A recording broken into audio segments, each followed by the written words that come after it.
Salut à tous, c'est Greg pour l'Actu Gamer. Si t'es fan de jeux vidéo, t'es au bon endroit. Cette semaine, on va parler d'Elden Ring Shadow of the Head 3.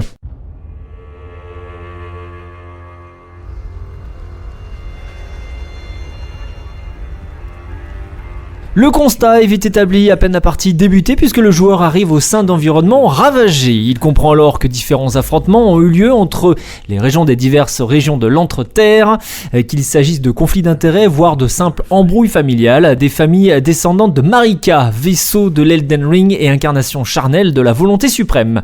Celle-ci contrôlait l'Entre-Terre à force d'alliances et de guerre contre quiconque menaçait l'arbre doré aux côtés de son époux Godfrey.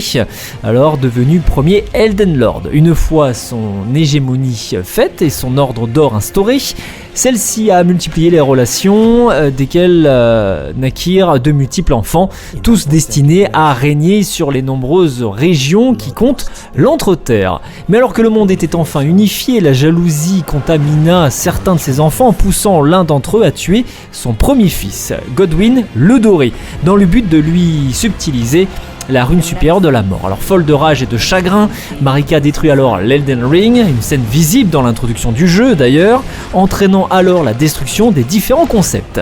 Les différentes runes supérieures qui leur étaient liées éclatent alors, leurs fragments échouant aux mains de tous ses descendants maintenant engagés dans une guerre de succession visant à faire à l'un d'entre eux le nouvel Elden Lord.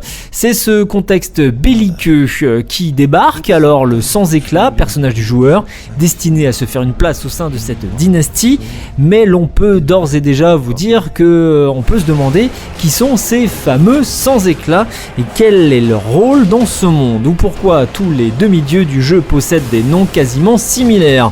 Autant de questions auxquelles vous allez pouvoir trouver réponse, puisque c'est prévu pour une sortie le 14 juin prochain sur PC, PS4, PS5, Xbox One et Xbox Series. Et pour terminer l'actu gamer, on va parler de Shin Megami Tensei 5. Vous pourrez découvrir la nouvelle version définitive de ce jeu acclamé par la critique et désormais grandement étendu avec une toute nouvelle histoire relevant de nouveaux lieux, démons et choix impactant le destin de l'existence tout entière.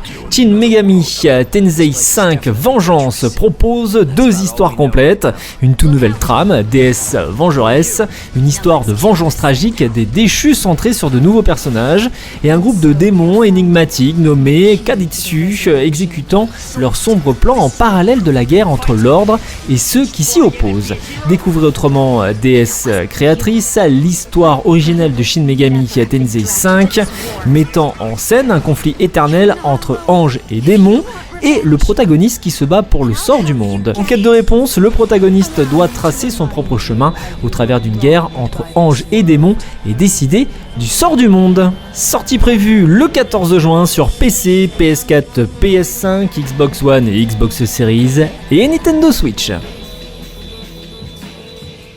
C'était Greg pour l'Actu Gamer, bon game et à la semaine prochaine.